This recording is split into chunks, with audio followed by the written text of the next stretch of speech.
Welcome to our channel. Today we how to restore Slack workflow automation with Zapier, quick tutorial step by step clearly. First, open your browser and navigate to the Zapier website. Log into your Zapier account using your credentials. Once logged in, go to the Zaps section in the dashboard. Find the Zap that is connected to your Slack workflow that you want to restore. Click on the name of the Zap to open its settings. Check the status of the Zap to see if it's turned off.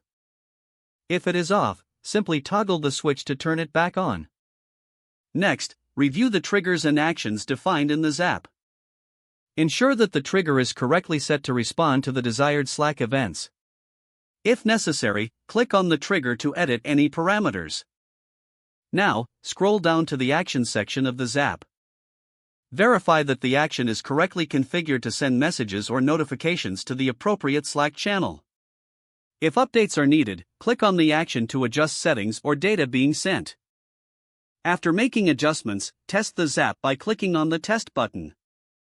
Check if the test sends a message to your Slack workspace as expected. If the test is successful, go back to the main Zap settings. Finally, click Turn on Zap to activate your restored workflow. Your Slack workflow automation is now restored with Zapier. If the page does not load, refresh the browser or try again in a private or incognito window. Make sure you are using the correct email address, then retype it carefully to avoid small typos.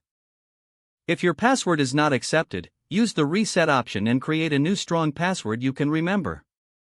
Check your spam folder for verification or security emails, then complete any requested confirmation steps.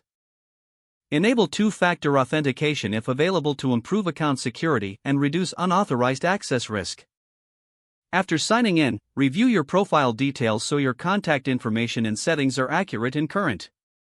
If you see an error message, note it down and try again after restarting your device and internet connection. Log out when you finish, especially on shared devices, to keep your account and payment information secure. If the page does not load, refresh the browser or try again in a private or incognito window. Make sure you are using the correct email address, then retype it carefully to avoid small typos. Don't forget to like this video and subscribe to our channel for more step-by-step tech guides.